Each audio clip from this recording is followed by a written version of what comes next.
ये किसी अन्य भक्त की कथा है कि वो फिर मरघटा में गया, शमशान के घाट पर जाकर के जैसे ही डुबकी लगाई और डुबकी लगा के बाहर आया तो ब्राह्मण का वेश धारण करके ठाकुर जी आ गए। आइए आइए यजमान, जय हो, बड़े दिनान में देखो। बोले तुम यहां भी आ गए? बोले हम तो सब जगह रहते हैं। लाओ लाओ भैया, आज हमारी सुबह से किसी ने तिलक बिलक नहीं किया, लाओ चलो कुछ दक्षिणा दो। तो कथा बड़ी लंबी है, बड़ी प्रसिद्ध भी है। उसने कहा घर आ जाना, तो ठाकुर जी घर पहुंच गए। पत्नी ने कहा बाहर ब्राह्मण खड़ा है, उसको दक्षिणा देनी है। कंजूस व्यक्ति बोले उनसे कह दो आज बीमार हैं, कल आ जाएगा। पत्नी जाके कह दिया, बोले हमारे पतिदेव तो बीमार हैं। बोले यजमान बीमार हो गया, मैं तो यहीं बैठ करके उसका अनुष्ठान करूंगा, जब तक ठीक नहीं हो जाएगा अनुष्ठान करता रहूंगा मैं। ठाकुर जी भारी जपमाला लेकर के बैठ गए। पत्नी ने अंदर जाके बताया, बोले वो तो बाहर अनुष्ठान कर रहे हैं, तुम ठीक हो जाओ तब जाएंगे। मन में विचार करने लगा, बोले जाएगा नहीं, सुनो बाहर जाके उसको कह दो पतिदेव तो पधार गए, भगवत धाम चले गए। पत्नी बोली 1 रुपया ही तो देना है, दे दो जाके। बोले क्यों दे दो, तुमको क्या पता कितनी मेहनत से कमाया जाता है, मना कर दो, कह दो पधार गए वो तो। पत्नी बेचारी थोड़ी रोती रोती सी गई, बोले आप अब चले जाओ, पतिदेव तो पधार गए। ठाकुर जी बाहर ब्राह्मण बन के बैठे। ठाकुर जी बोले मेरे यजमान पधार गए, अंतिम संस्कार मैं करा के जाऊंगा, मेरे यजमान है, उनकी शव यात्रा में जाऊंगा, उनकी अर्थी मैं बनवाऊंगा, चिता में लकड़ियां मैं लगवाऊंगा, अपने हाथ से एक एक लकड़ी रखवाऊंगा, और मैं वेद मंत्र बोलूंगा, मेरे मंत्रों के उच्चारण से उनके अग्नि संस्कार होगा। मुझे नहीं चाहिए दक्षिणा, आप मत देना मुझको, अब मैं मुफ्त में उनका संस्कार करा के जाऊंगा। पत्नी दौड़ी दौड़ी गई, बोले 1 रुपया निकाल के दे दो, वो तो संस्कार कराने को तैयार है तुम्हारे।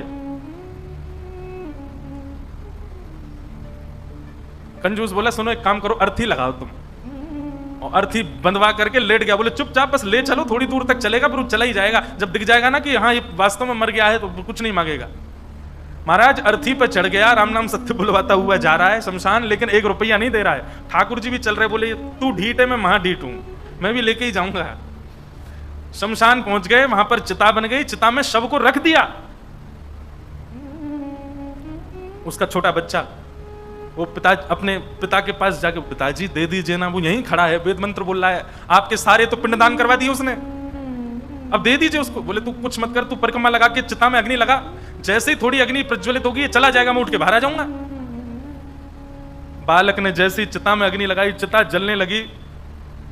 ठाकुर जी के मन में विचार आया, बोले भैया भगत मैं हारा, तू जीता, तू निकल के बाहर आ। तुरंत उसका हाथ पकड़ करके खींचा और ठाकुर जी अपने रूप में प्रकट हो गए। वाह भाई, तेरी कंजूसाई पर हम तेरे पर न्यौछावर हो गए, वाह ऐसी कंजूसाई। ऐसे अद्भुत अद्भुत भक्त हुए ठाकुर जी के। तो ऐसे ही थे ये श्रीनिवास। 6 महीना तक ब्राह्मण को लटकाए रखा, लेकिन उसको पैसा नहीं दिया।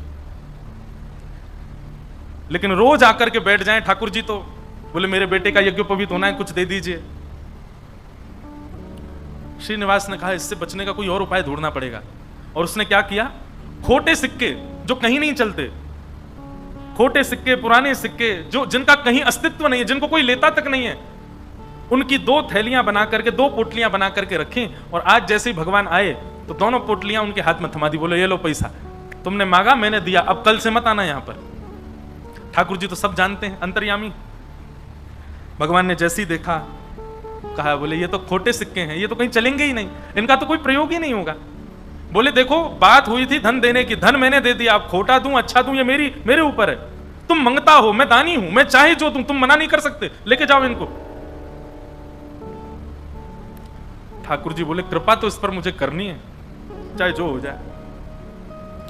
ठाकुर जी चुपचाप श्रीनिवास के घर पहुंच गए और घर जाकर के, उनको पता था कि पत्नी परम भक्ता है, उसके आगे जाकर के ठाकुर जी तो रोने लगे और रोते रोते बोले 6 महीना से श्रीनिवास जी मुझको रोज बोल देते हैं कल आओ कल आओ कल आओ, और 6 महीना बाद आज मुझको ये फूटी हुई कौड़ियां दे दी हैं, खोटे सिक्के दे दिए, कहीं नहीं चलेंगे, मैं अपने पुत्र का कैसे करूं यज्ञोपवीत संस्कार। और वो तो परम भक्ता थी, उसका हृदय तो इतना द्रवित हो गया, इतनी व्याकुल हो गई, क्या करूं, मेरे द्वार पर ब्राह्मण देवता मांगने के लिए आए हैं और 6 महीना से परेशान ब्राह्मण देवता हैं।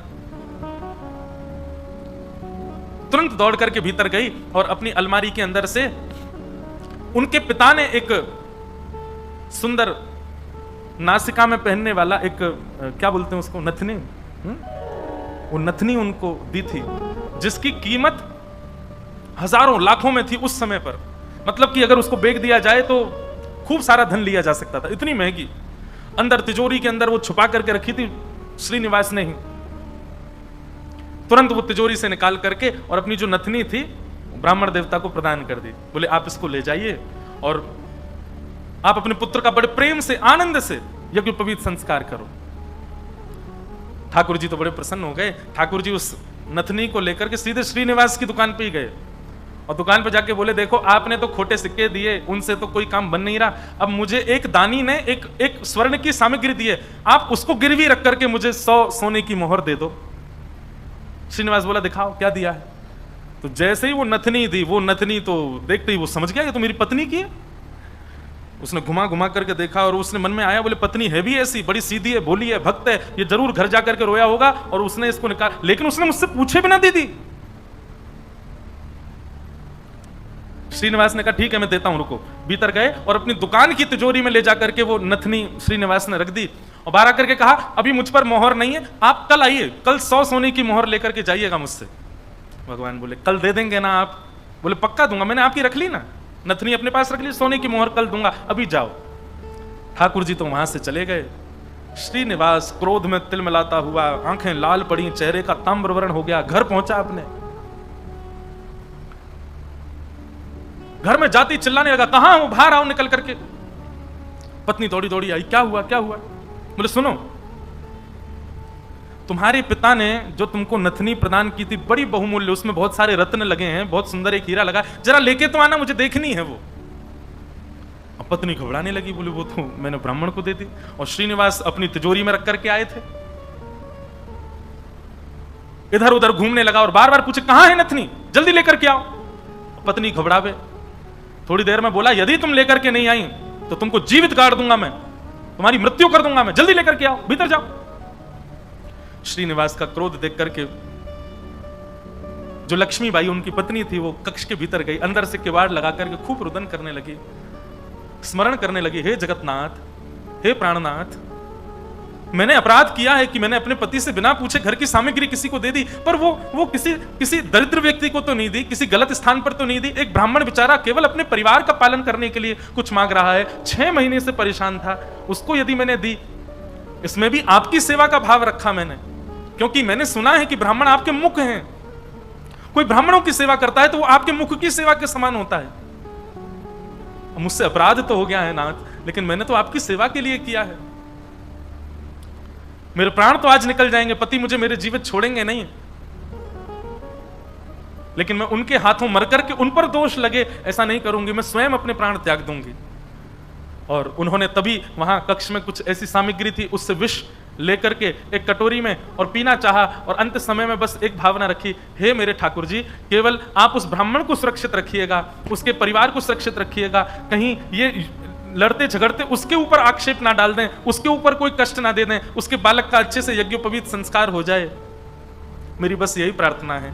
मैं प्राण इसलिए नहीं त्याग रही हूं कि मेरे साथ कुछ गलत हुआ, कुछ अन्याय हुआ, मैं प्राण इसलिए त्याग रही हूं नाथ कि कहीं मेरे पति के ऊपर कोई आक्षेप ना लगा दे, और आप नाथ कृपा करना, मेरे तो प्राण निकल जाएंगे पर मेरे जीवन की शेष भक्ति जो है वो मेरे पति के जीवन में आ जाए।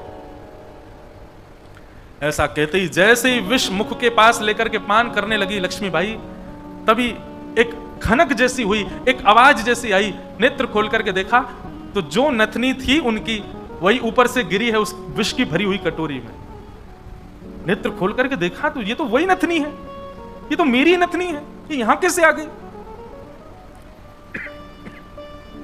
ठाकुर जी को बार बार धन्यवाद कहने लगे, निश्चित ही श्री ठाकुर जी ने कृपा करके ये मुझे प्रदान कर दी।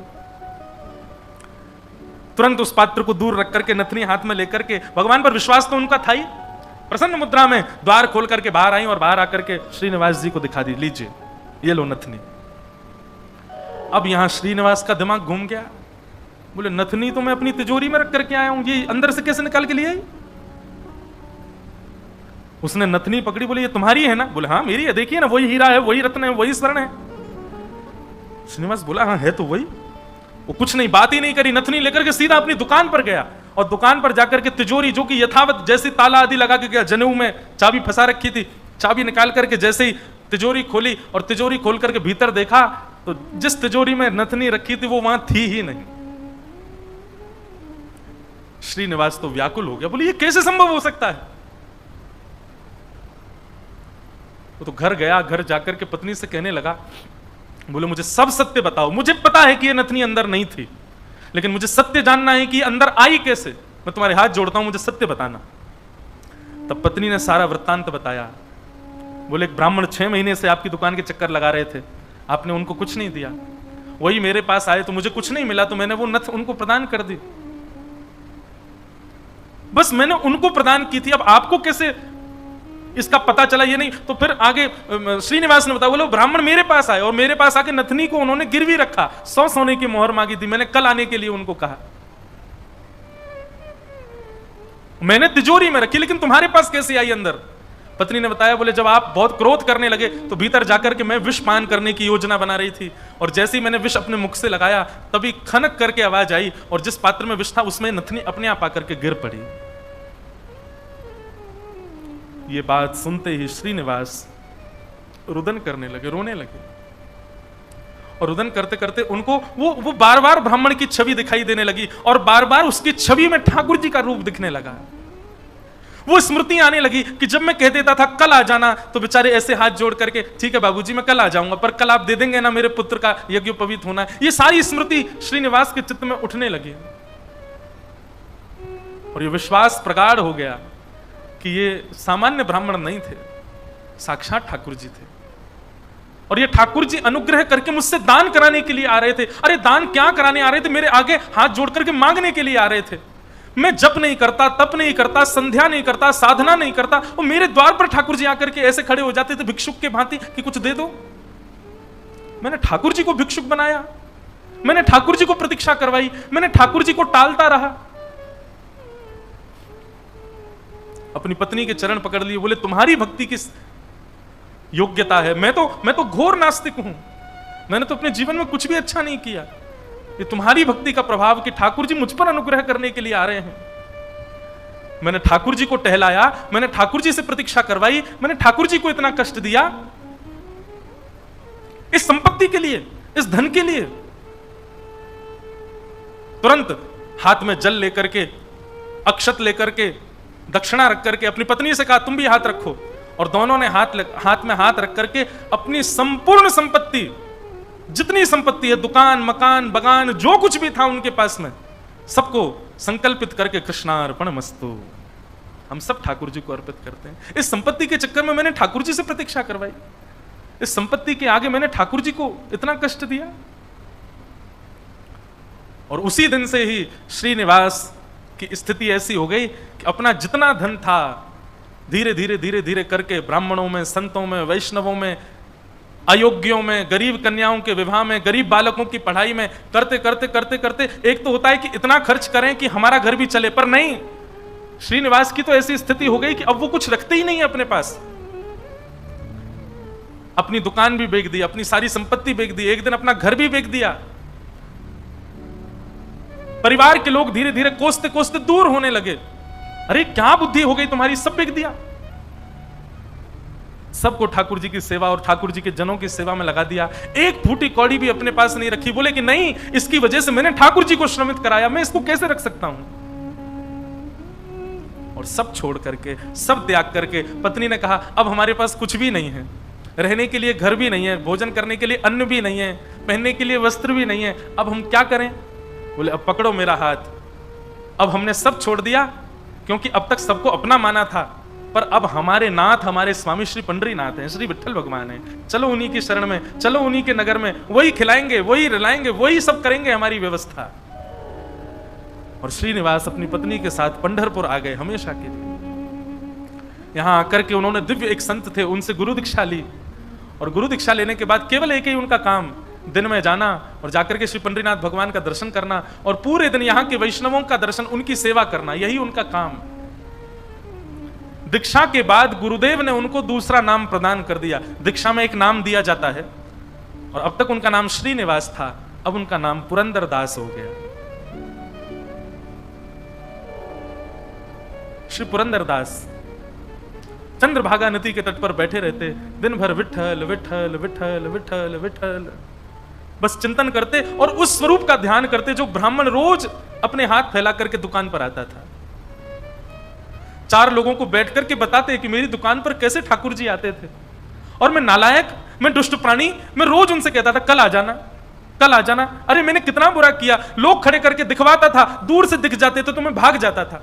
मेरे द्वार पर साक्षात जगन्नाथ आते थे और मैं उनके साथ ऐसी लीला करता था, ऐसा कपट करता था। उस कपट का ही दंड दे रहा हूं खुद को। और उसी स्थिति में रहते रहते रहते रहते श्री पुरंदरदास जी एक कवि के रूप में निर्मित हो गए और ठाकुर जी की सुंदर सुंदर रचनाएं लिखने लगे, सुंदर सुंदर पदावली, सुंदर सुंदर भाव। लेकिन पुरंदरदास जी का यह भाव है कि वो अधिकतर रचनाएं कन्नड़ भाषा में ही लिखते थे और सुंदर रचनाएं करके श्री पंडरीनाथ भगवान को सुनाया करते थे। पंढरपुर आने वाले भक्त पुरंदरदास जी की रचनाएं सुनकर के आनंदित हो जाते थे और श्री पंडरीनाथ भगवान के सन्मुख कीर्तनकार जा करके उस रचनाओं को गाया करते थे। इस प्रकार पुरंदरदास जी अपना जीवन शेष समय एक कवि के भांति भगवान लीला चिंतन करते करते उन्होंने ठाकुर जी के श्री चरणों में अपने प्राणों का परित्याग कर दिया। कहने का अभिप्राय,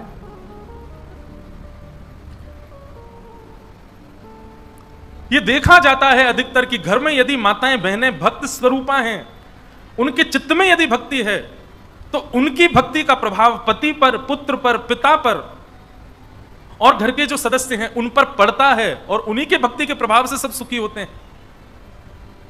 जिस प्रकार लक्ष्मीबाई की भक्ति के प्रभाव से श्रीनिवास परम भक्त हुए और परम भक्त होकर के श्री ठाकुर जी के चरणों को प्राप्त हो, ऐसे श्री पुरंदरदास जी को हम बारंबार प्रणाम करते हैं।